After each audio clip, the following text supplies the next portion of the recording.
Welcome to my new blog. તો આજે હું તમને રોસ્ટેડ ચણા ચકલીની રેસીપી આપવાની છું. એની માટે મેં અહીંયા 1 વાટકી ચોખાનો લોટ લીધો છે. એની સામે મેં અડધી વાટકી દાળિયા લીધા છે, જેનો હું મિક્સરમાં પાવડર બનાવી દઈશ. 3/4 કપ જેટલું મેં તેલ લીધું છે. જો ટેબલ સ્પૂનમાં માપીએ તો 4 ટેબલ સ્પૂન મેં તેલ લીધું છે. પોણો વાટકો મેં પાણી લીધું છે, જેને હું ગરમ કરી લઈશ. આદુ મરચાંની પેસ્ટ છે, સ્વાદ પ્રમાણે મીઠું નાખીશ, આ તલ નાખીશ અને આ 1 વાટકી ચોખાનો લોટ લીધો છે.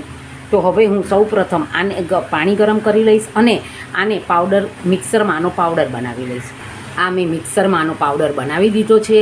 તો હવે હું ચોખાનો લોટ અને બધો મસાલો કરી આ દાળિયાનો ભૂક્કો બધું મિક્સ કરીને અને લોટ બાંધીશ. તમે જોઈ શકો છો આમાં મેં બધો જ મસાલો કરી લીધો છે. તેલનું મોણ પણ નાખી દીધું છે. મારું પાણી સતપ થઈ ગયું છે. હવે હું એના વડે લોટ બાંધીશ. તો આ આપણે ચકરીનો લોટ બંધાઈને તૈયાર થઈ ગયો છે. મેં આને તેલથી ગ્રીસ કરી લીધું છે. હવે હું ચકરી પાડીશ અને આ તેલ પણ મેં ગરમ કરવા મૂકી દીધું છે, એમાં તળીશ. તો તમે જોઈ શકો છો મેં 5 થી 6 ચકરી પાડી લીધી છે. હવે હું આને આ તેલ પણ આપણું ગરમ થઈ ગયું છે, તેમાં તળી લઈશ.